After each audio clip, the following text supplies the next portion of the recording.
Era una mente privilegiada, porque si el pensamiento es como el teclado de un piano, dividido en otras tantas notas, o como el abecedario, que se organiza en 27 letras, todas en su orden, entonces su espléndida mente no tenía dificultad en recorrer esas letras una tras otra, con firmeza y precisión, hasta llegar, por ejemplo, a la letra G y llegaba a la CO, MV. Poca gente en toda Inglaterra llegaba en el curso de su vida a la CO, y aquí, deteniéndose brevemente junto a la urna de piedra que contenía unos geranios, vio, pero ahora como si estuvieran muy muy lejos, como niños que cogieran conchas, divinamente inocentes y ocupados en las fruslerías que había a sus pies, y en cierto modo, completamente indefensos contra una amenaza que él sí advertía, a su esposa y su hijo allí juntos en la ventana. Necesitaban su protección, y él se la daba. Pero después de la ¿qué hay a continuación? Después de la hay todavía unas letras, la última de las cuales es apenas visible para los ojos mortales, pero ofrece un destello rojo a lo lejos. Solo un hombre de cada generación llega a la letra C, de forma que si él pudiera llegar a la R, eso ya sería mucho. Al menos la sí estaba aquí. No tenía duda respecto de la podía demostrarla, y si la que es la que la R. Y al llegar aquí vació la pipa, dando 2 o 3 golpes sonoros en él cuerno del carnero que formaba el asa de la urna, y continuó. Entonces cogió aliento, apretó las mandíbulas. Acudieron en su ayuda esas cualidades, que habrían salvado la vida a toda la tripulación de un barco, reducida a una dieta de 6 galletas y una garrafa de agua, sometida a la mar airada, paciencia y sentido de la justicia, previsión, dedicación, destreza. Pues R es, ¿qué es? Un pliegue, como el rugoso párpado de un lagarto, se agitó sobre la intensidad de su mirada, y oscureció la letra R. En ese instante de oscuridad oyó lo que decía la gente, que era un fracasado, que nunca entendería lo de la R, que él nunca llegaría a entender el problema de la R. Pero, vuelta con la R, otra vez, R. Las cualidades que en una solitaria expedición que cruzara las heladas tierras estériles de la región polar lo habrían convertido en el dirigente, en el guía, en el consejero, cuyo carácter, ni colérico ni despótico, se distingue porque sabe analizar con ecuanimidad lo que hay, porque sabe enfrentarse con los hechos. De nuevo acudieron en su ayuda. R. El ojo del lagarto parpadeó de nuevo. S.C. Hicieron visibles las venas de la frente. El geranio de la urna se volvió sorprendentemente visible, y expuesta entre las hojas, advirtió, sin desearlo, aquella antigua y evidente división entre 2 clases diferentes de hombres. Por una parte los constantes, dotados de fuerzas sobrehumanas, quienes con fatiga y perseverancia repiten el abecedario en su orden, las 27 letras, de principio a fin. Por otra parte los que tienen talento, los inspirados, quienes de forma milagrosa reúnen todas las letras de golpe. Los genios. No era un genio. No podía pretenderlo, pero tenía, o podía haber tenido, aquel poder para repetir todas las letras del abecedario de la A-D-A-C-A-C-S. Pero, mientras tanto, estaba atascado en la que, adelante, a la R. Esa sensación, que no habría sido funesta para un dirigente que ahora que ya ha comenzado a nevar, y la cumbre de la montaña estaba cubierta de niebla, sabe que debe acostarse y morir antes del amanecer, le sobrevino subrepticiamente, aclarando el color de sus ojos, y tiñéndolo a él, en los 2 minutos que le duraba recorrer la terraza, con el ajado color de la vejez. Pero él no iba a morir en la cama, ya hallaría algún barranco, y allí, con los ojos fijos en la tormenta, intentando hasta el último momento perforar la oscuridad, moriría en pie. Nunca llegaría a la R. Se quedó en pie completamente inmóvil, junto a la urna del geranio que sobresalía. Pero después de todo, se preguntaba cuántos hombres en 1.000.000.000 llegan hasta la CT. Seguro que el capitán de una empresa condenada al fracaso puede hacerse esa pregunta, y puede responderse, sin por eso traicionar a quienes lo acompañen. ¿Acaso uno de cada generación, siempre y cuando hubiera trabajado honradamente, no hubiera regateado esfuerzos, y hubiera llegado al límite de su fuerza, podría censurársele que no fuera él ese uno? ¿Y cuánto duraría su fama? ¿Se le autorizaría acaso a un héroe agonizante que pensase antes de morir en cómo hablará la posteridad de él? Quizás su fama dure 2 millares de años. ¿Pero qué son 2 millares de años?, se preguntaba irónicamente Mer. Ramsay mientras miraba atentamente el seto. ¿Y si se mira desde la cumbre del presente hacia los vastos eriales del pasado, qué son? Cualquier piedra a la que se dé un puntapié sobrevivirá a la fama de Shakespeare. Su lucecita acaso brille con luz propia 1 o 2 años, y después se fundirá en una luz de mayores proporciones, y después en otra aún mayor. Miraba hacia la oscuridad, entre los intrincados tallos. ¿Quién censuraría al capitán de esa empresa condenada al fracaso? Si después de todo hubiera subido lo suficiente como para poder ver el erial de los años y la muerte de las estrellas, si antes de que la muerte agarrotara sus miembros y no pudiera moverse de manera deliberada, se llevase los entumecidos dedos hasta la frente y se cuadrase, de forma que cuando el grupo de rescate llegara y lo hallara muerto en su puesto viera la hermosa imagen de un soldado.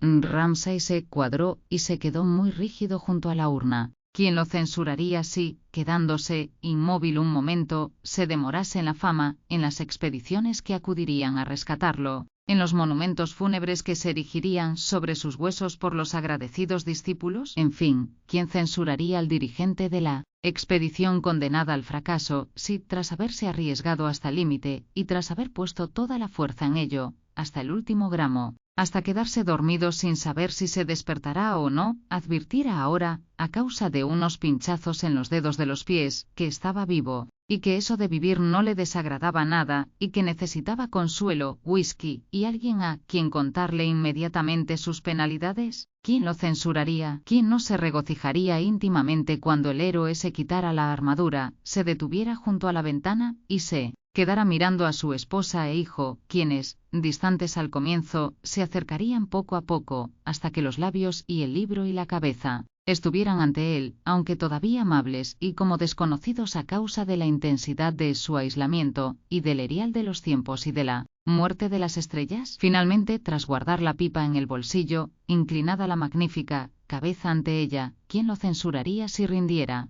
homenaje a la belleza del mundo? Pero su hijo lo odiaba por acercarse a ellos, por creerse superior, lo odiaba por interrumpir, lo odiaba por la ampulosidad y lo sublime de los gestos, por la espléndida cabeza que tenía, por su precisión y egotismo. Ahí estaba otra vez, exigiendo que le prestaran atención, pero sobre todo, lo odiaba por los chirridos y trinos de sus emociones, que vibrando por toda la habitación, perturbaban la perfecta sencillez y buen sentido de las relaciones con su madre. Esperaba que si se quedaba mirando con toda atención la página se fuera, confiaba en llamar la atención de su madre si señalaba una palabra con el dedo. Su madre, para su enfado, se quedaba paralizada cuando aparecía su marido, pero no, nada obligaría a Ramsay a moverse, se quedaba y exigía consuelos.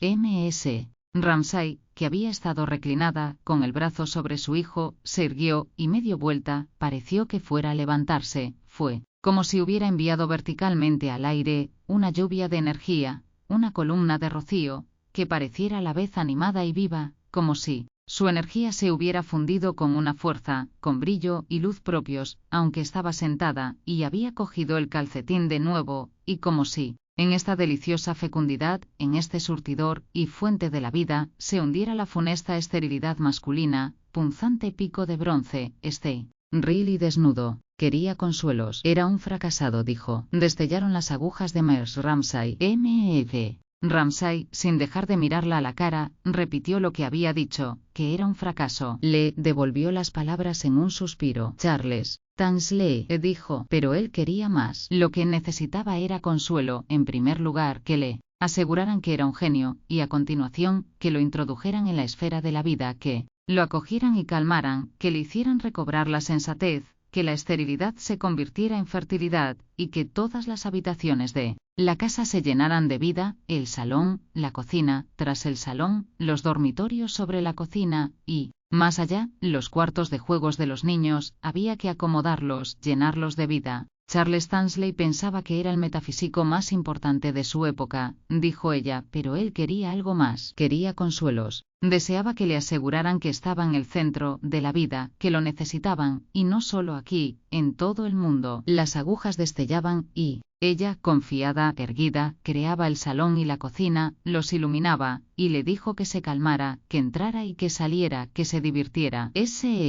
Reía, tejía. Entre las rodillas de ella, muy embarado, James advertía cómo ardía en llamas toda la fuerza de ella para que la bebiera y sofocara. El punzante pico de bronce, la yerma cimitarra del macho, que una vez tras otra, golpeaba, in misericorde, exigiendo consuelo. Era un fracasado, repetía. Sí, mira, toca. Destellaron las agujas, tras echar una breve mirada alrededor, más allá de la ventana, al propio James le aseguró, sin sombra de duda, con su risa, con su actitud, con su eficacia, igual que la niñera que lleva una luz al dormitorio a oscuras tranquiliza al niño inquieto, que era real, que la casa estaba llena, que el jardín florecía. Si tuviera en ella una fe incondicionada, nada lo heriría, por muy hondo que se enterrara o por muy alto que escalara, ni durante un segundo estaría sin ella. Así, alardeando de su capacidad para amparar y proteger, apenas había un fragmento de ella misma que le sirviera para conocerse, todo lo gastaba con generosidad, y James, rígido entre las rodillas, sentía como si ella floreciera al modo de un frutal cargado de frutos rosados, lleno de hojas y de ramas bailarinas, en el que el punzante pico de bronce, la árida cimitarra del padre, el egotista, se hundía y golpeaba, mientras exigía consuelo. Lleno de las palabras de ella, como el niño que se aparta satisfecho, dijo, finalmente, mirándola con humilde gratitud, restaurado, renovado, que iba a dar un paseo, a ver a los niños jugar al cricket. Se fue. Al momento, Mrs. Ramsay pareció recogerse sobre sí misma, un pétalo tras otro, y todo el edificio se recogió sobre sí mismo, exhausto, de forma que solo le quedó fuerza para mover un dedo, con el exquisito abandono del cansancio, por la página del cuento de hadas de Grimm, mientras latía en ella como el pulso de una primavera que ha alcanzado su expansión máxima y ahora delicadamente deja de latir,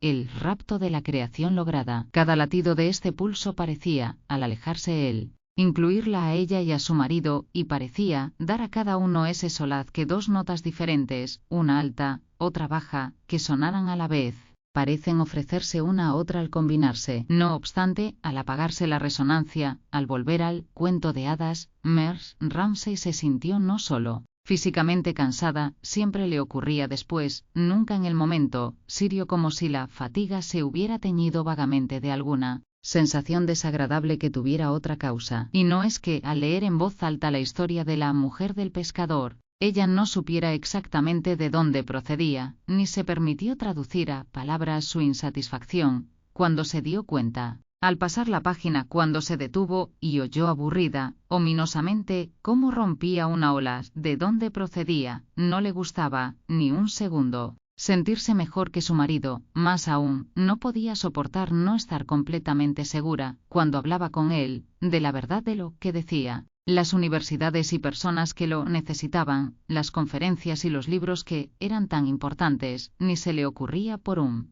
momento dudar de nada de esto, pero lo que la desazonaba era su relación, y el acercarse a ella, así, abiertamente, para que lo viera todo el mundo, porque entonces la gente diría que dependía de ella, cuando todos debían saber que de los dos era él infinitamente más importante, y que lo que ella daba al mundo, en comparación con lo que daba él, era una insignificancia. Pero claro, además estaba lo otro, lo de no ser capaz de decirle la verdad, por ejemplo, respecto de lo del tejado del invernadero, y lo que iba a costar repararlo, unas 50 libras quizá, y luego estaba lo de sus libros, y el temor de que él pudiera enterarse de que ella sospechaba que este último no había sido quizá el mejor que hubiera escrito en su vida, lo había deducido de algún comentario de William Bankes, y también lo de ocultarle cosillas sin importancia, y que se dieran cuenta los niños, y la carga que era para ellos. Esto es lo que empañaba toda alegría, la pura alegría, la de las dos notas que sonaban juntas, y dejaba que el sonido lúgubremente desafinado se apagara en su oído.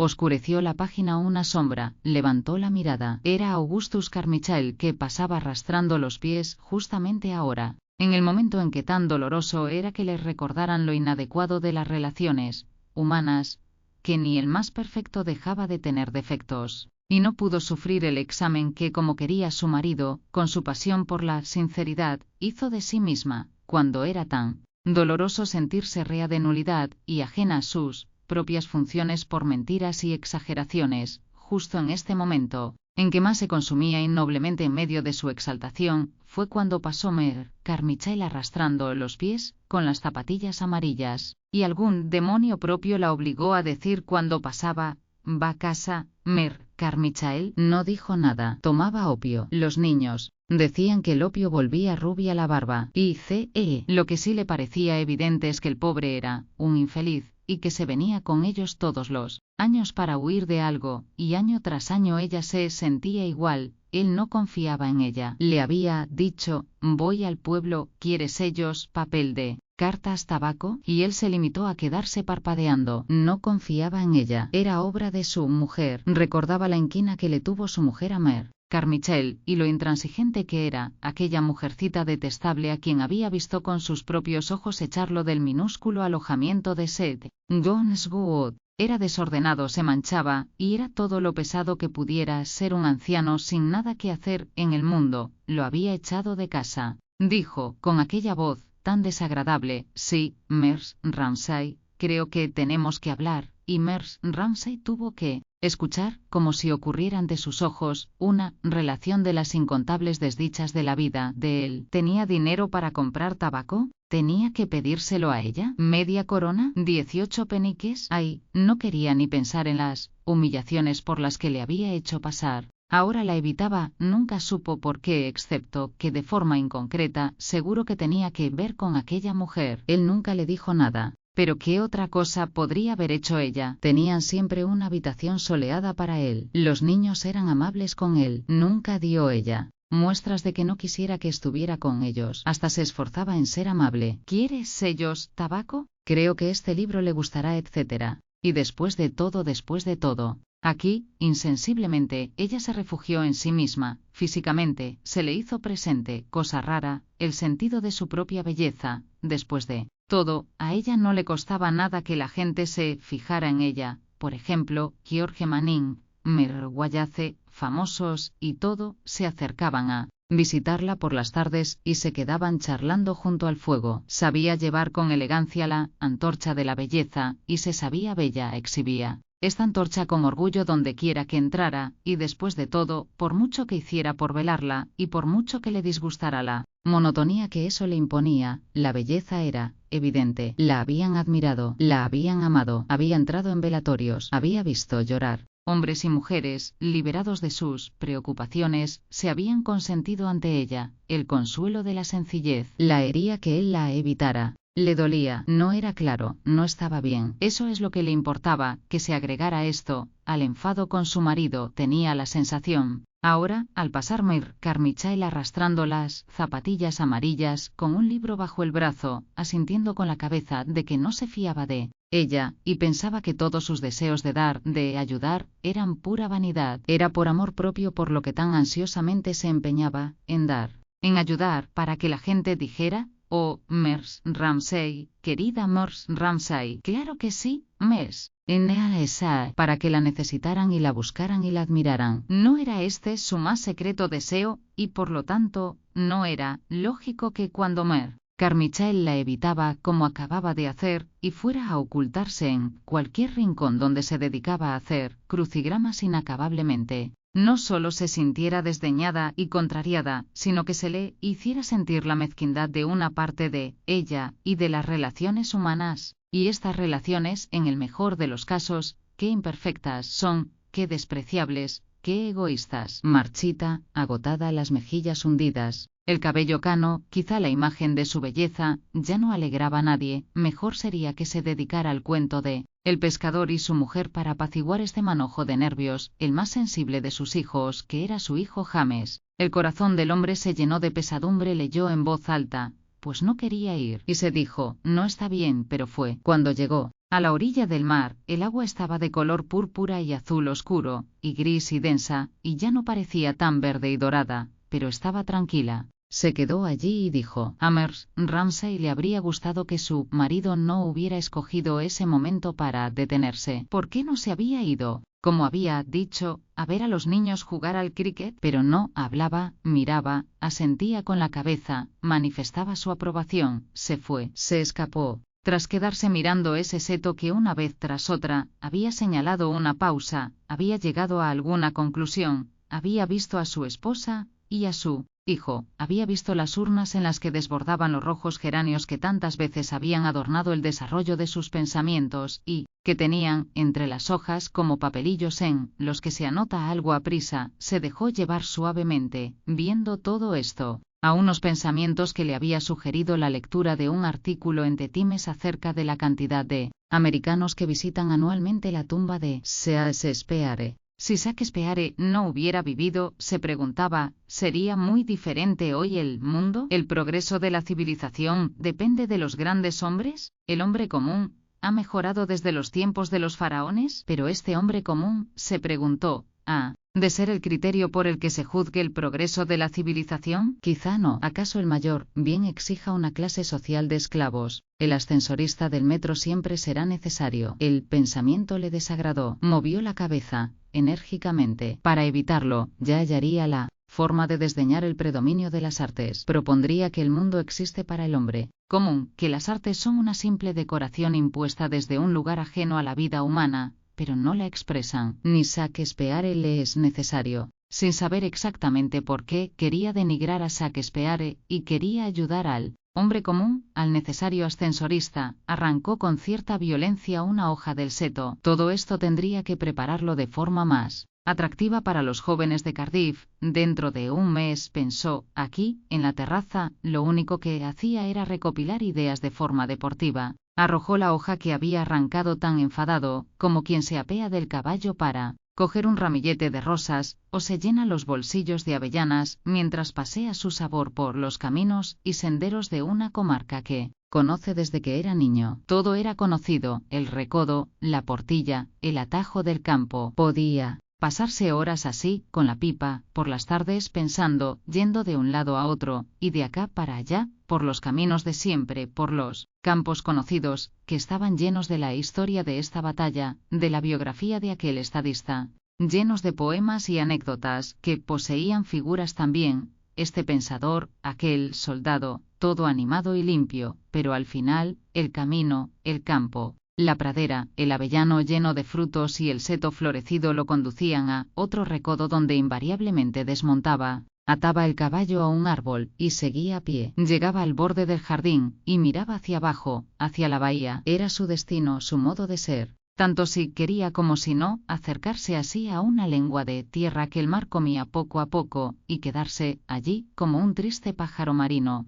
Ese era su poder, su don, el saber desprenderse al punto de todo lo superfluo, encogerse y disminuir, hasta parecer más agudo, más fino, incluso físicamente, pero sin perder nada de la intensidad mental, y quedarse en este saliente, enfrente de la oscuridad de la ignorancia humana, que no sabemos nada, y que el mar se come la tierra sobre la que estamos. Era su destino, su don. Pero habiéndose desprendido, al desmontar de gestos y fruslerías, de los trofeos de las avellanas y las rosas, y habiéndose encogido de forma que no solo la fama, sino que hasta el nombre propio hubiera olvidado, mantuvo incluso, en aquella desolación una vigilancia que no perdonaba a un solo fantasma, y no se complacía con ninguna visión, y de esta forma inspiraba en William Banks de forma intermitente, y en Charles Tansley de forma servil, y en su esposa ahora. Cuando levantaba la vista y lo veía ahí en pie, en el extremo del jardín, una profunda reverencia y piedad y también gratitud, como si fuera una estaca hundida en el lecho de un canal sobre la que se posaran las gaviotas y rompieran las olas, e inspirara gratitud en los pasajeros de las barcas de recreo por haberse tomado la molestia de señalar el curso del canal en medio del agua. Pero un padre de 8 hijos no tiene escapatoria, murmuraba, se alejaba, volvía, suspiraba, levantaba la vista, buscaba la figura de su mujer que leía cuentos al niño, llenaba la pipa, daba la espalda a la ignorancia de la humanidad, a su destino y al mar que se comía. El suelo sobre el que estamos, el mar que si se hubiera atrevido a contemplarlo fijamente, le habría permitido llegar a alguna conclusión, y se consolaba con fruslerías tan nimias, comparadas con el asunto augusto con el que se enfrentaba en este momento, que estaba dispuesto a pasar por alto las comodidades, a desdeñarlas, como si fuera el peor delito que alguien averiguara que un hombre honrado era feliz en un mundo tan desdichado como este. Era verdad, en general era feliz, tenía su esposa, los hijos, había prometido que dentro de 6 semanas les contaría un puñado de disparates a los jóvenes de Cardiff acerca de Locke, Hume, Berkeley y los orígenes de la Revolución Francesa. Pero todo esto y el placer que obtenía de ello, de las frases que hacía, del ardor juvenil, de la belleza de su mujer, de los elogios que le tributaban desde Swansea, Cardiff, Exeter, Southampton, Kidderminster, Oxford, Cambridge. Todo eso había que censurarlo y ocultarlo bajo la frase un puñado de disparates, porque en el fondo no había hecho lo que podría haber hecho. Era un disfraz, era el refugio de quien temía aceptar sus propios sentimientos, que no podía decir, esto es lo que soy, esto es lo que quiero, alguien digno de piedad y desagradable a los ojos de William Bankes y Lily Briscoe, que se preguntaban por qué era necesario semejante ocultamiento, por qué necesitaba siempre alabanzas, por qué un hombre tan valiente era tan tímido en los asuntos de su vida. Qué extraño era que fuera a la vez adorable y risible. Lily sospechaba que educar y pronunciar sermones era algo que no estaba entre las facultades del ser humano. Estaba guardando sus cosas. Si eres un exaltado, lo más probable es que te des un batacazo. Ramsay le daba todo lo que quería con excesiva liberalidad, pero cambiar debe de ser un trastorno, se dijo. Levanta la mirada de los libros, y nos ve a todos nosotros jugando y diciendo tonterías. ¿Qué cambio respecto de las cosas a las que se dedica?, dijo Lily. Caía sobre ellos de forma ominosa. De repente se quedaba quieto, se quedaba callado, mirando la mar, se daba la vuelta. Neve, sí, dijo Mr. Bankes, mirando cómo se alejaba. Qué pena tan grande le daba.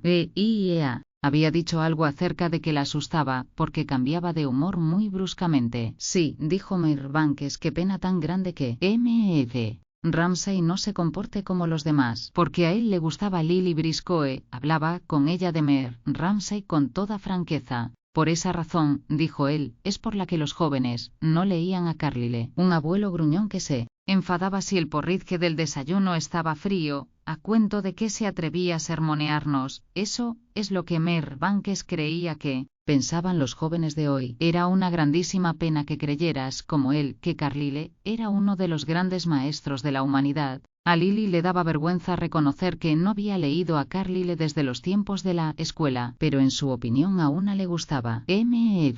Ramsay todavía más, porque pensaba que si a él le dolía el dedo meñique, eso significaba, según él, que estaba a punto de llegar el fin del mundo. No era precisamente eso lo que a ella le preocupaba. ¿A quién engañaba? Pedía, sin subterfugios, que lo alabaras, que lo admiraras, y a nadie engañaban sus trucos. Lo que no le gustaba a ella era la estrechez de miras, la ceguera, decía, dirigiendo la mirada hacia él. Algo hipócrita, sugirió Mr. Bankes, mirando, también, hacia la espalda de Mr. Ramsay, porque pensaba ahora en la amistad que los unía. En Camp, cuando se negó a darle una flor, en todos esos niños y niñas, en su propia casa llena de comodidades, pero, desde la muerte de su esposa, demasiado tranquila. Sí, claro que tenía el trabajo, daba igual, lo único que quería era que Lily se mostrara de acuerdo en eso de que era algo hipócrita. Lily todavía estaba guardando los pinceles, levantaba los ojos, los bajaba, los levantaba, y allí estaba Mr. Ramsay, se acercaba a ellos sin preocuparse, olvidadizo, remoto. Algo hipócrita, repetía ella.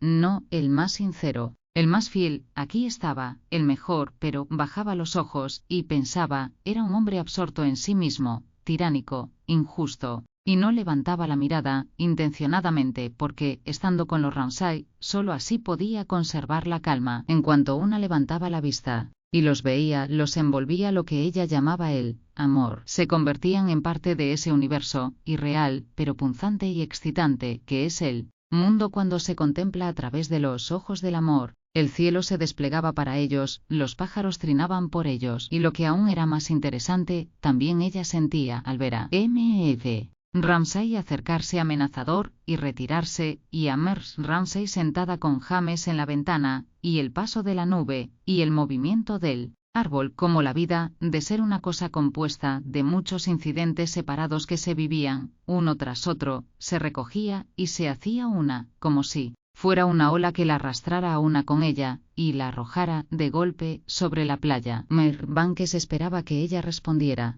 y ella estaba a punto de decir algo, de expresar alguna censura hacia Mr. Ramsay, cómo le gustaba impresionar, a su manera, que arbitraria era, o algo parecido, pero entonces el éxtasis de Marbanks hizo que fuera completamente innecesario que ella hablara. Así eran las cosas, había que pensar en la edad de él, que pasaba de los 60, y en su aspecto atildado, y en la impersonalidad, y en la científica bata blanca que se imaginaba una que lo envolvía. Para él quedarse mirando fijamente a alguien, como había visto que miraba ella a Mers Ramsay, era un éxtasis, algo equivalente, pensaba Lily, a los amores de docenas de jóvenes, y quizá Mers Ramsay no hubiera despertado el amor de docenas de jóvenes. Era amor, pensaba ella, fingiendo que colocaba el lienzo, destilado y quinta esenciado.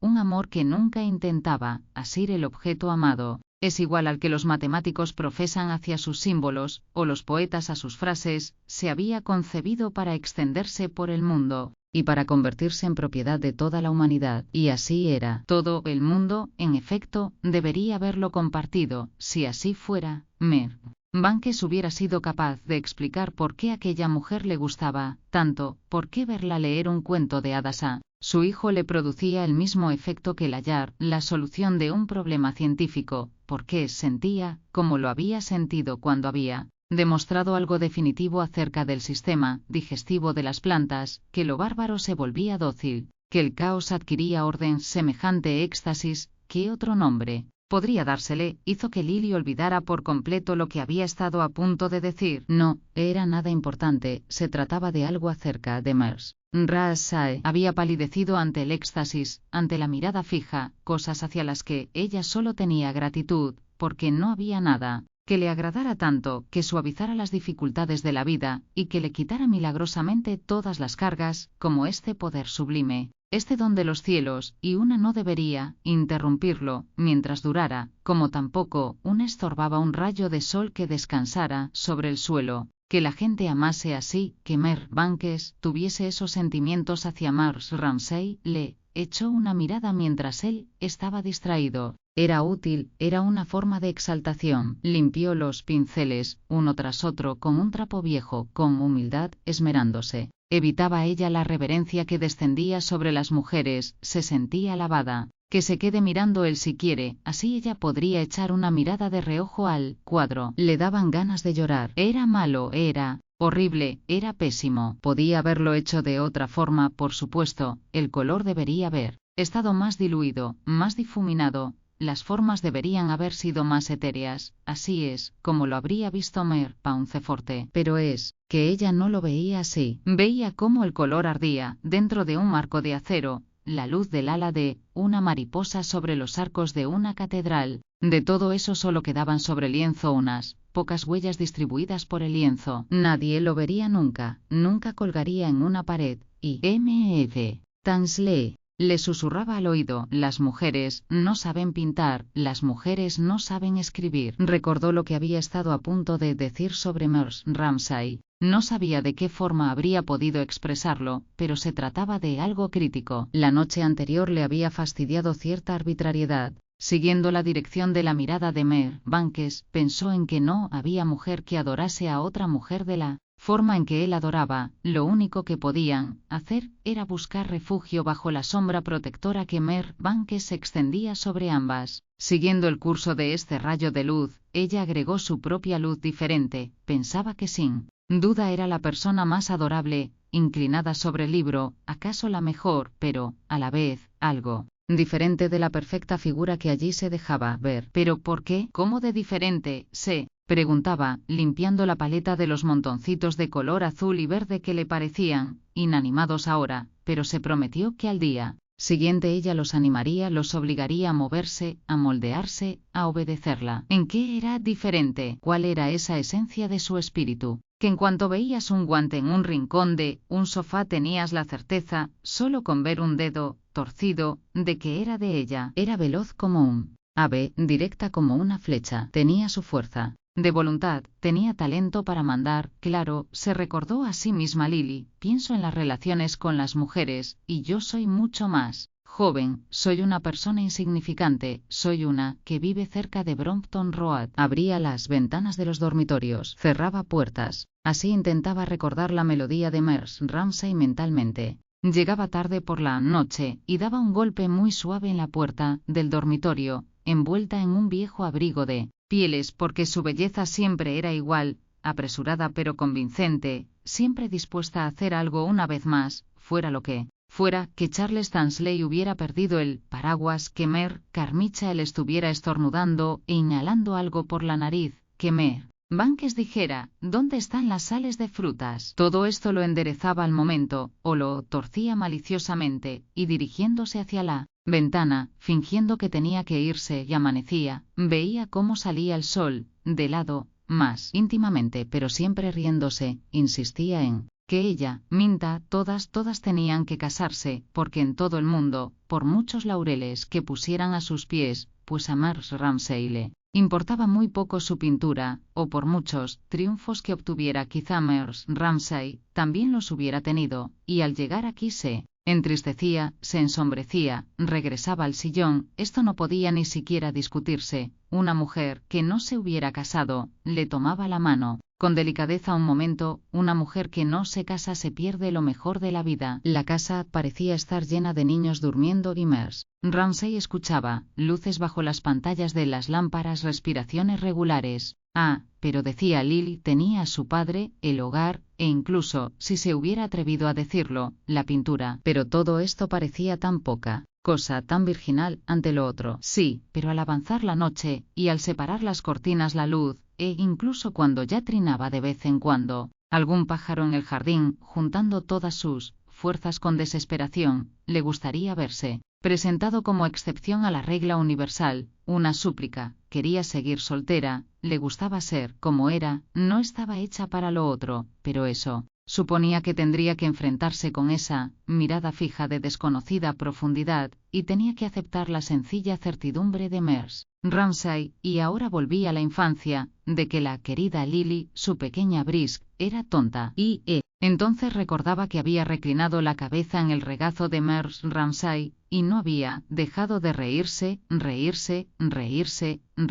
hasta casi llegar a la histeria ante la idea de que Mrs. Ramsay decidiera con calma inmutable unos destinos que eran completamente incomprensibles para ella. Ahí estaba sentada, sencilla, seria. Había recobrado el sentido de sí misma. Era el dedo torcido del guante. Pero ¿en qué santuario había entrado una? Finalmente Lily Briscoe levantó la mirada, y allí estaba Mrs. Ramsay, completamente ajena a lo que había ocasionado sus risas, que seguía tomando decisiones, pero había desaparecido toda huella de fuerza de voluntad, y en su lugar había algo claro, como ese espacio que terminan por ocultar las nubes, el pedacito de cielo que duerme junto a la luna. ¿Era sabiduría? ¿Era conocimiento? Se trataba, una vez más, del engaño de la belleza, de forma que todas las sensaciones de una, a medio camino de la verdad, terminasen por enredarse en una trampa dorada. ¿O es que guardaba en su interior algún secreto de los que ciertamente Lily Briscoe creía que todo el mundo tenía que tener para que el mundo siguiera adelante? No todo el mundo podía ser tan atolondrado e irreflexivo como ella. Pero sí lo sabían, ¿por qué no le decían lo que sabían? Sentada en el suelo, abrazada a las rodillas de Mrs. Ramsay, todo lo cerca que podía, sonriéndose al pensar que Mrs. Ramsay nunca sabría la razón de la intensidad del abrazo, se imaginaba, como en las cámaras de la mente y del corazón, de esta mujer que físicamente estaba en contacto con ella había, como en los tesoros de los reyes, tablillas con inscripciones sagradas, que si una pudiera leerlas, le enseñarían todo, pero que nunca se ofrecerían libremente, nunca llegarían al público. ¿Cuál era el arte que el amor o la astucia conocían, con el que una podía entrar en esas cámaras ocultas? ¿Cuál era el resorte que te permitía convertirte, como el agua vertida en la jarra, en una sola cosa inextricablemente unida a la persona amada? ¿Podría lograrlo el cuerpo o la mente, mezclándose sutilmente en los intrincados pasillos del cerebro? ¿Podría el corazón? ¿Podría el amor, como lo llamaba la gente, convertirlas en una? Ella y a Mrs. Ramsay, porque no era conocimiento, sino esa unidad lo que deseaba, no deseaba inscripciones en las tablillas, nada que pudiera escribirse en una lengua que conocieran los hombres, sino la propia intimidad, que es el conocimiento, pensaba, mientras reclinaba la cabeza sobre las rodillas de Mrs. Ramsay. No sucedió riada. En nada, mientras estuvo inclinada sobre la rodilla de Mrs. Ramsay. Sin embargo, sabía que el corazón de Mrs. Ramsay atesoraba conocimientos y sabiduría. ¿Cómo, pues, se preguntaba, podía una saber tal o cual cosa de la gente, si ésta estaba herméticamente sellada? Solo como las abejas, atraída por alguna fragancia o por alguna nota aguda en el aire, intangible para el tacto o el gusto, visitando la cúpula de la colmena, recorriendo solitaria el desierto aire de todos los países del mundo, frecuentando las colmenas, llenas de murmullos e inquietudes, esas colmenas que eran la propia gente. Mrs. Ramsay se levantó, Lily se levantó, Mrs. Ramsay se fue. Durante unos días hubo en torno a ella, como tras un sueño, se advierte que la persona en quien una ha soñado ha sufrido alguna transformación sutil, más nítido que sus palabras, un zumbido de murmullos, y al sentarse en el sillón de mimbre junto a la ventana del salón, ofrecía, a los ojos de Lily, la silueta de una cúpula. El rayo de luz se unía paralelo al de Mr. Banks, y ambos llegaban hasta donde Mrs. Ramsay leía con James sobre las rodillas. P.O. Mientras ella seguía mirando, Mr. Banks había dejado de hacerlo. Se había puesto las gafas, había retrocedido un paso, había levantado una mano. Se habían entrecerrado sus claros ojos azules, y Lily, sobresaltada, vio lo que quería hacer, y cerró los ojos como el perro cuando ve la mano levantada sobre su cabeza. Le habría gustado arrancar el cuadro del caballete, pero se dijo, hay que aceptarlo. Hizo un esfuerzo, quiso recobrar la confianza, y someterse a la prueba terrible de que alguien examinara su cuadro. Hay que aceptarlo, se dijo, hay que aceptarlo. Y si finalmente alguien iba a verlo, Mr. Banks era menos preocupante que los demás. Pero que otros ojos pudieran ver el balance de sus 32 años, la sedimentación de cada día de su vida, mezclados con algo más secreto de lo que ella jamás hubiera expresado o mostrado en el curso de todos esos días, eso era una agonía, pero a la vez, qué inmensamente excitante era. No había nadie más desapasionado y tranquilo. Sacó un cortaplumas y señaló con el mango de hueso en un lugar del lienzo. ¿Qué es lo que quería indicar con esa mancha púrpura, triangular, que había justamente ahí? Preguntó. Era Mrs. Ramsay mientras leía para James, dijo. Sabía que le respondería, que nadie diría que se trataba de una forma humana, pero ella no quería lograr que se pareciera, dijo.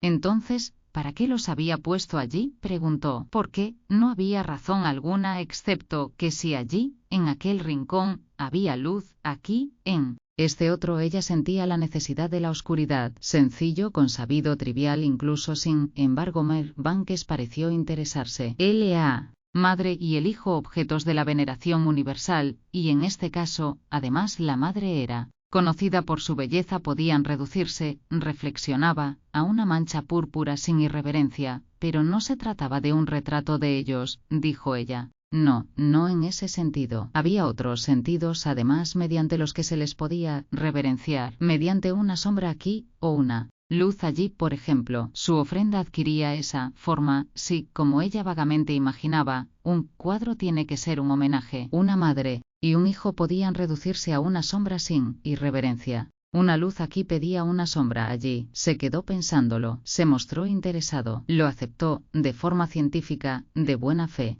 Lo cierto era que sus prejuicios caminaban todos ellos en sentido opuesto, le explicó. La pintura más grande de su salón, un cuadro que habían alabado los propios pintores y que se había tasado en un precio muy superior al que él había pagado, era de unos cerezos en flor en las orillas del Kennet. Había pasado la luna de miel en las orillas del Kennet, dijo. Lily tenía que ir a ver el cuadro, dijo. Pero ahora se volvió, sin las gafas, para examinar científicamente el lienzo. Había que juzgar la relación de los volúmenes, de las luces y sombras, cosas, a decir verdad, en las que nunca anteriormente había pensado. Le gustaría que se lo explicaran. ¿Qué quería decir eso? Señalaba la escena ante sus ojos. Ella miró. No podía mostrarle lo que quería hacer. Ni siquiera ella sabía verlo sin el pincel en la mano. Volvió a su anterior postura de trabajo, con los ojos entrecerrados y aspecto de distraída, sometiendo sus impresiones de mujer a algo más general, cayendo de nuevo bajo el poder de esa visión que había visto con toda claridad una vez, y que ahora debía buscar a tientas entre setos, casas, madres y niños. El cuadro se trataba, recordó, de cómo relacionar este volumen con el de la izquierda. Podría hacerlo quizá extendiendo la línea de la rama, o rompiendo el vacío del primer plano con algún objeto, quizá James así. Pero el peligro consistía en que al hacer eso quizá se perdería la unidad del conjunto. Se detuvo, no quería aburrirlo, quitó el lienzo del caballete sin esfuerzo, pero alguien lo había visto, se lo habían arrebatado. Este hombre había compartido con ella algo intensamente íntimo, con gratitud hacia Mer Ramsay, con gratitud hacia Mers Ramsay, agradecida a la ocasión y al lugar, concediendo que el mundo poseía un poder que ella no le hubiera atribuido, el poder de que una pudiera pasar por aquella larga galería, ya no sola sino del brazo de alguien. El sentimiento más extraño y más alegre de su vida, echó el pestillo de la caja de pinturas con más fuerza de la necesaria, y al cerrarla pareció rodear mediante un círculo eterno la propia caja de pinturas, el jardín, a May Banks y a esa malvada villana, a Cam, que pasaba corriendo. Porque a Cam le había faltado una pulgada para rozar el caballete al pasar, no se fijó en Moir Banks ni en Lily Briscoe. A Moir Banks le habría gustado tener una hija, y extendió la mano. Tampoco se fijó en su padre, a quien también le faltó una pulgada para rozarlo, ni en su madre, que gritó cuando pasaba. Cam, ven un momento. Se fue como un pájaro, un bala, una flecha, impulsada por qué deseo. ¿Disparada por quién? ¿Dirigiéndose hacia dónde? ¿Quién sabría decirlo? ¿Qué? ¿Cómo? Pensaba Mers Ramsay sin dejar de mirarla. Quizá fuera algo de su imaginación, una concha, una carretilla, un reino de hadas en la otra punta del seto, o quizá lo hiciera por el placer de ir a prisa. Nadie lo sabía, pero cuando por segunda vez Mrs. Ramsay gritó, Cam, el proyectil detuvo la carrera, y Cam se acercó hacia su madre remoloneando, arrancó una hoja de paso. ¿En qué estaría soñando?, se preguntaba Mrs. Ramsay, viéndola absorta. Ante ella, pensando en sus cosas, tuvo que repetir el recado, pregúntale a Mildred si han regresado Andrew, Miss Doyle y Mer Riley. Parecía como si las palabras cayeran en un pozo, en el que aunque estuvieran claras, las aguas fueran extraordinariamente distorsionantes, de forma que incluso, mientras descendían, se viera cómo se movían, formando un dibujo sobre el suelo de la mente de la muchacha. ¿Pero qué clase de recado podría dar Cam a la cocinera?, se preguntaba Mrs. Ramsay. Siguió leyendo. A la mañana siguiente la mujer se despertó antes, acababa de amanecer, y desde la cama veía el hermoso paisaje ante ella. Su marido comenzaba a desperezarse. ¿Minta sería capaz de rechazarlo? No, desde luego. Si aceptaba vagabundear sola por los campos con él, Andrew seguro que estaría buscando cangrejos, aunque quizá Nancy estuviera con ellos. Intentó recordar la imagen del grupo junto a la puerta de entrada tras el almuerzo. Estaban allí, mirando hacia el cielo, preocupados por el tiempo, y ella dijo, en parte, para vencer la timidez de ellos, en parte para animarlos a salir. Tenía en estima a Paul, no hay ni una nube en muchas millas, tras lo cual advirtió cómo el insignificante Charles Tansley, que los había seguido, sofocaba una risita, pero lo había hecho intencionadamente. No sabía con certeza si Nancy estaba con ellos o no. En su mente dirigía alternativamente la mirada a uno y otra. Siguió leyendo. Ah, mujer, dijo el hombre, ¿y para qué quiero ser rey? Yo no quiero ser rey. Muy bien, dijo la esposa, si tú no quieres ser rey, yo sí quiero ser reina. Ve a ver al pez, porque quiero ser reina. Entraos al Cam, le dijo, sabiendo que Cam se había quedado atrapada por la palabra pez, y que dentro de poco estaría importunando a James, y discutiendo con él. Cam echó a correr. Ms. Ramsay siguió leyendo, aliviada porque James y ella compartían los mismos gustos y se sentían a gusto juntos. Y cuando llegó al mar, estaba de color gris oscuro, de lo más profundo del agua subía un olor a putrefacción. Se acercó al agua y se quedó en pie y dijo, pececito, que vives en la mar, ven, te lo ruego, ven, acude aquí, pues mi mujer, la buena de Ilseville, no está conforme con mi voluntad. ¿Pero qué es lo que quiere?, dijo el pececito. Ahora, ¿dónde estarían?, se preguntaba Mrs. Ramsay, que se entretenía fácilmente con sus pensamientos mientras leía, porque el cuento del pescador y su esposa era como el bajo que acompañaba una canción, que de vez en cuando, de forma inesperada, se convertía en la propia melodía. ¿Cuánto habría que decírselo a ella? Si no hubiera pasado, tendría que hablar muy en serio con Minta, porque no podía dedicarse a vagabundear por el campo, aunque Nancy estuviera con ellos. Intentó de nuevo sin éxito visualizar las espaldas de los que iban por el camino para contarlas. Era responsable, ante los padres de Minta, el búho y la badila. Vinieron a la mente los motes mientras leía. El búho y la badila, a decir verdad, se sentirían muy ofendidos si les contaran, y seguro que lo contarían, que a Minta, cuando estuvo con los Ramsay, la habían visto, etcétera, etcétera, etcétera. Él llevaba peluca en la Cámara de los Comunes, y ella le ayudaba muy bien en las recepciones. Repitió esto, pescándolo del fondo de los recuerdos, en una ocasión en que al regresar de una fiesta había dicho eso para divertir a su marido. Vaya, se dijo Mrs. Ramsay. ¿Cómo es que esa pareja había tenido una hija tan incongruente como esta marimacho de Minta, que llevaba agujeros en las medias? ¿Cómo lograba vivir en aquella atmósfera portentosa en la que la doncella cambiaba la arena que había desperdigado el loro, y la conversación se ceñía de forma estricta a los méritos, interesantes acaso, pero, no obstante, limitados, del ave mencionada? La había invitado a almorzar, a tomar el té, a cenar. Y finalmente la había invitado a quedarse con ellos en Finlay, lo cual había acarreado algún malentendido con el búho, con la madre, y más visitas, más charlas, y más cambios de arena, y en realidad, al final de todo, había dicho tantas mentiras acerca de los loros como para que le durasen toda la vida. Eso es lo que le había dicho a su marido aquella noche cuando regresaban de la fiesta. Sin embargo, Minta había venido. Sí, había venido, pensó Mrs. Ramsay, sospechando que había alguna espina en la madeja de estos pensamientos, y al desenredarlas encontró con que era esta. Una mujer la había acusado en una ocasión de robarle el afecto de su hija. Alguna palabra de Mrs. Doyle le había hecho recordar esa acusación. El deseo de dominar, el deseo de intervenir, de hacer que la gente cumpliera su voluntad.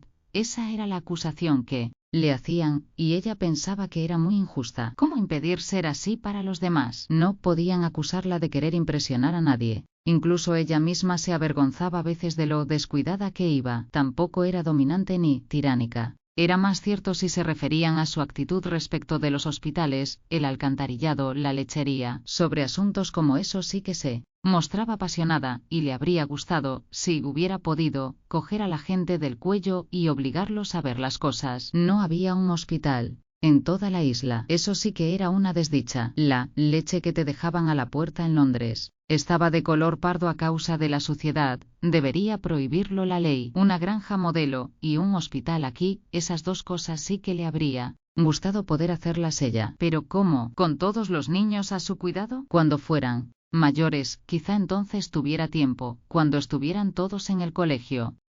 Pero no quería que James ni Cam tuvieran ni un solo día más. Le habría gustado que estos dos se quedaran como eran, como diablillos perversos, como delicados angelitos, y no ver cómo se convertían en monstruos de largas piernas. Nada compensaba la pérdida. Cuando leía, como ahora, a Harness, que había muchos soldados con tambores y trompetas, y se le ensombrecían los ojos, ella pensaba, que tenían que crecer y perder todo eso. Era él que más talento tenía, el más sensible de todos sus hijos, pero todos prometían mucho. Prue, un ángel de perfecciones, y ahora, especialmente por las noches, le cortaba la respiración a cualquiera el ver lo hermosa que era. Andrew, hasta su marido, admitía que el talento que tenía para las matemáticas era poco común. Nancy y Roger eran niños salvajes, que pasaban todo el día corriendo por los campos. Y en cuanto a Rose, tenía la boca demasiado grande, pero tenía unas manos maravillosas. Cuando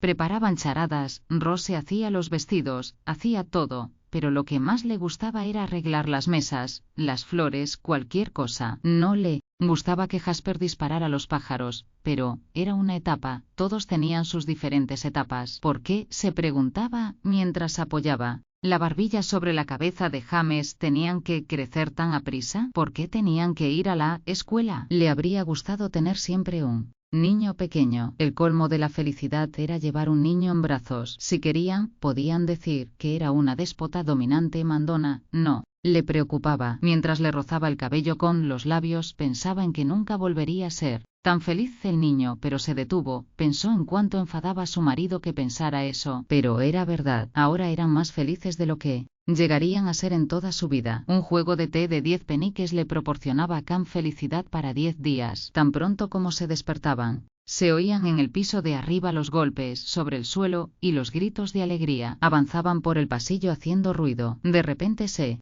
abría la puerta de golpe, y entraban, frescos como rosas, mirando todo atentamente, despejados, como si entrara así en el comedor tras el desayuno, algo que hacían todos los días fuera, una fiesta para ellos, y el resto del día era idéntico, una cosa tras otra, todo el día, hasta cuando subía para desearles buenas noches, y los encontraba arropados en las camas plegables, como pájaros entre cerezas y frambuesas, todavía contando cuentos sobre cualquier insignificancia, algo que hubieran oído, algo que hubieran cogido en el jardín. Todos tenían sus tesoros, y bajaba y se lo contaba a su marido. ¿Por qué tenían que crecer y perderse todo eso? Nunca volverían a ser tan felices. Y él se enfadaba. ¿Por qué esa opinión tan negativa de la vida? Decía él. No es sensato. Era raro, sí, pero ella pensaba que era verdad, pensaba que con todo su pesimismo y desesperación, él era más feliz, y en general tenía más esperanza que ella. Quizá estaba menos expuesto a las preocupaciones humanas, quizá era eso. Él siempre podía refugiarse en el trabajo. No es que ella fuera pesimista, como él decía, solo que pensaba en la vida, en la breve cinta que se desarrollaba ante sus ojos, en los 50 años. Estaba ante ella esta vida, la vida, pensaba en ella, pero no llevaba los pensamientos hasta sus últimas consecuencias. Echaba una mirada a la vida, porque tenía una clara percepción de que allí estaba. Era algo real, algo íntimo, algo que no compartía ni con sus hijos ni con su marido. Había una especie de transacción, ella estaba a un lado, la vida a otro, y siempre quería obtener lo mejor de la vida, y la vida hacía lo mismo con ella. Y a veces parlamentaban, cuando se sentaba a solas, había, lo recordaba, grandes escenas de reconciliación, en buena medida extrañamente. Tenía que admitir que pensaba que lo que ella llamaba vida era algo terrible, hostil, y que se abalanzaba sobre ti si le dabas la oportunidad. Había problemas eternos, el sufrimiento, la muerte, los pobres. Incluso aquí, había siempre una mujer que agonizaba víctima del cáncer. Pero ella decía a los niños, saldréis adelante. Eso había estado diciendo, una y otra vez, a 8 personas, y la factura del invernadero llegaría a las 50 libras. Por esa razón, sabiendo lo que les aguardaba, amor, esperanzas, ser desdichado en algún lugar remoto, había tenido con cierta frecuencia esa sensación, ¿por qué tenían que crecer y perder todo eso? Y se había dicho, blandiendo la espada ante la vida, tonterías, serán completamente felices. Y aquí estaba, reflexionó, sintiendo de nuevo que la vida era algo siniestro, haciendo de casamentera con Minta y Paul Leia, porque fuera lo que sintiera sobre su propia transacción, y había sufrido experiencias que no necesariamente le sucedían a todos ni ella misma las mencionaba, se sentía obligada, demasiado bien lo sabía, casi como si fuera un escape para ella además, a decir que la gente tenía que casarse, y que tenían que tener hijos. ¿Estaría equivocada?, se preguntaba, repasando su conducta durante la semana pasada o la anterior, y se preguntaba si no habría coaccionado a Minta para que se decidiera. Minta, después de todo, solo tenía 24 años. Estaba intranquila. ¿No se había reído de ello? ¿No había vuelto a olvidar cuán hondamente impresionaba a la gente? El matrimonio exigía, sí, toda suerte de buenas cualidades. La factura del invernadero sumaría 50 libras. Había una, no necesitaba mencionarla, la verdaderamente esencial, la que ella tenía con su marido. ¿La tenía? Entonces se puso los pantalones y echó a correr. Siguió leyendo, pero afuera había una gran tempestad, y el viento soplaba con tal fuerza que apenas se sostenía sobre los pies. Se derribaban las casas y los árboles temblaban, las montañas se despeñaban, las rocas en el mar, el cielo estaba negro como la pez, y había truenos y relámpagos, y el mar se aproximaba, con negras olas altas como campanarios o montañas, y coronadas de espuma. Volvió la hoja, unos renglones más, y acababa el cuento, aunque ya había pasado la hora de ir a la cama. Se hacía tarde, se lo decía. La luz del jardín, y el blanco de las flores, y algo gris en las hojas conspiraban para despertar en ella una sensación de ansiedad. Al principio no sabía de qué se trataba. Luego lo recordó. Paul, y Minta y Andrew no habían regresado.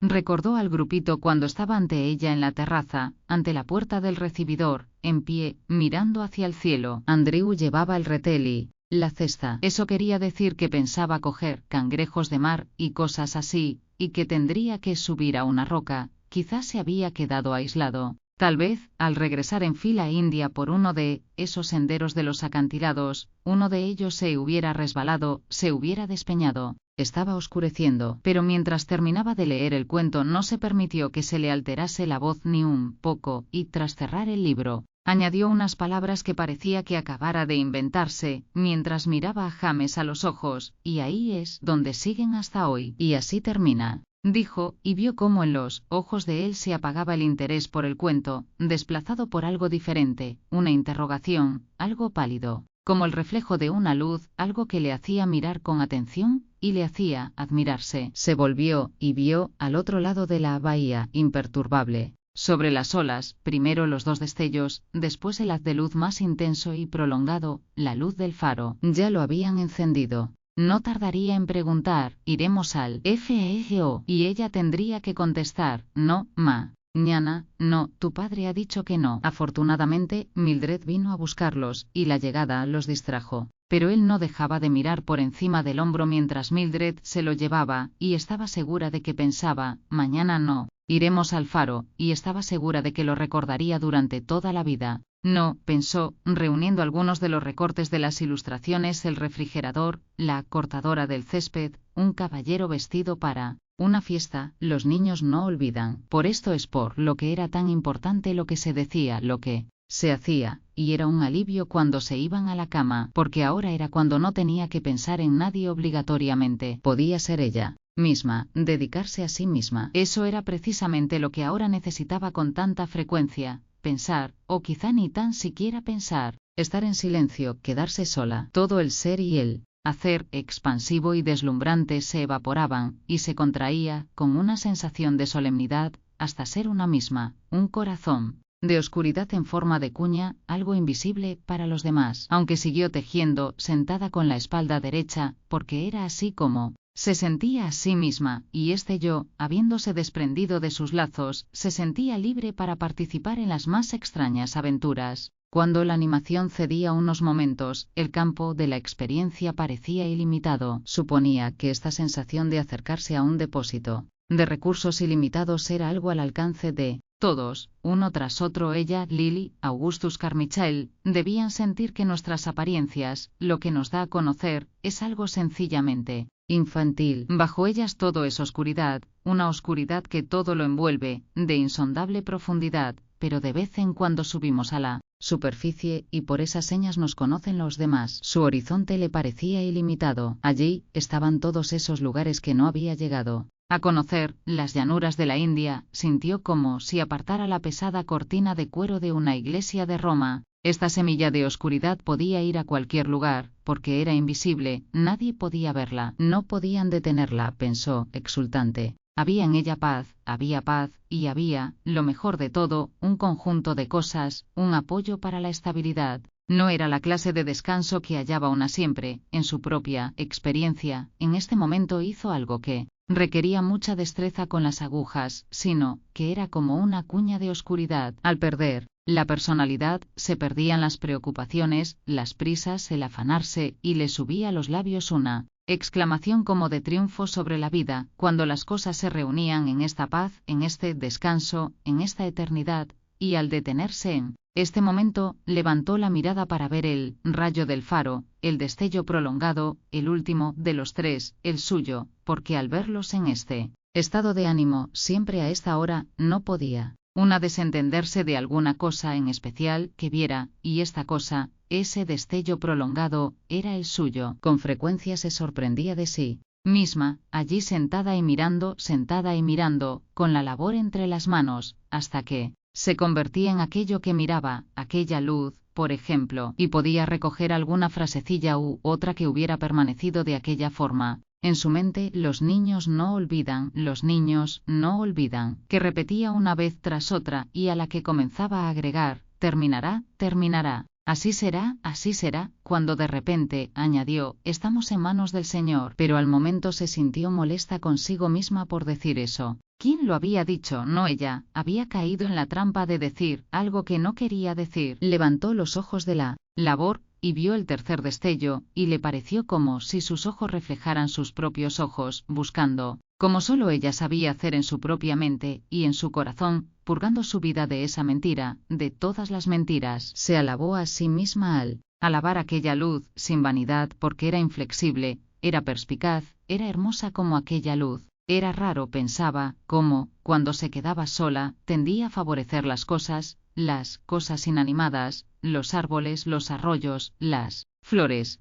Creía que la expresaban a una, y en cierto sentido eran una misma. Sentía una ternura irracional, seguía con la mirada fija en aquel destello prolongado como por ella misma. Aparecía, y se quedaba con las agujas quietas, y brotaba en el suelo de la mente, en la laguna del propio ser, una niebla, una novia al encuentro de su amante. ¿Qué le había hecho decir eso de estamos en manos del Señor?, se preguntaba. La insinceridad que se deslizaba en medio de las verdades la molestaba, la irritaba. Volvió a la labor. ¿Cómo podría cualquier señor haber hecho un mundo como este?, se preguntaba. Mentalmente siempre había sido muy consciente de que no hay razón, orden ni justicia, sino sufrimiento, muerte y pobreza. No había traición lo suficientemente abyecta que no se hubiera cometido en el mundo, lo sabía. La felicidad no duraba, lo sabía. Tejía con deliberada compostura, apretando los labios levemente, sin darse cuenta de ello, tan fijas y regulares. Eran las arrugas de la cara por ese hábito de inflexibilidad que, cuando pasó su marido ante ella, riéndose para sí al recordar a Hume, el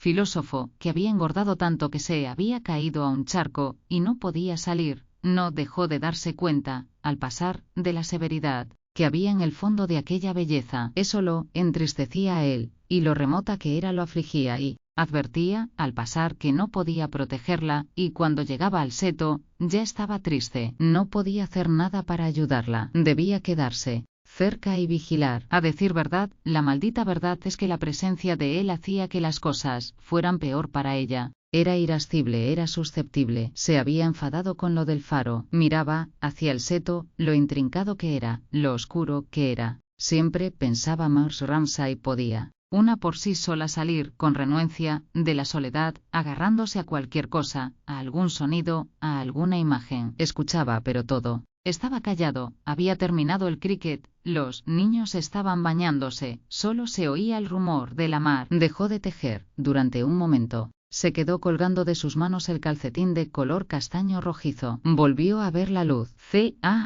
Una punta de ironía en la interrogativa mirada, porque, cuando una estaba bien despierta, las cosas cambiaban. Dirigió los ojos hacia la luz sin piedad, sin remordimiento, que era en buena medida ella misma, pero, a la vez, era tan poco ella misma que la tenía a su capricho. Se despertaba por las noches, y se erguía en la cama, y veía cómo barría el suelo, pero con todo, pensaba, mirando fascinada, hipnotizada, como si la luz palpara con dedos de plata algún vaso oculto de su mente cuya explosión la inundase de satisfacción y placer. Había conocido la felicidad, una felicidad exquisita, una felicidad intensa, y ahora argentaba la luz las airadas olas con un brillo algo más intenso. Al declinar la luz diurna, y el azul desaparecía de la mar, y se desplegaba esta en olas de color limón, que crecían y rompían en la playa, y el éxtasis estallaba en sus ojos, y olas de puro deleite recoman el suelo de su mente, y se decía,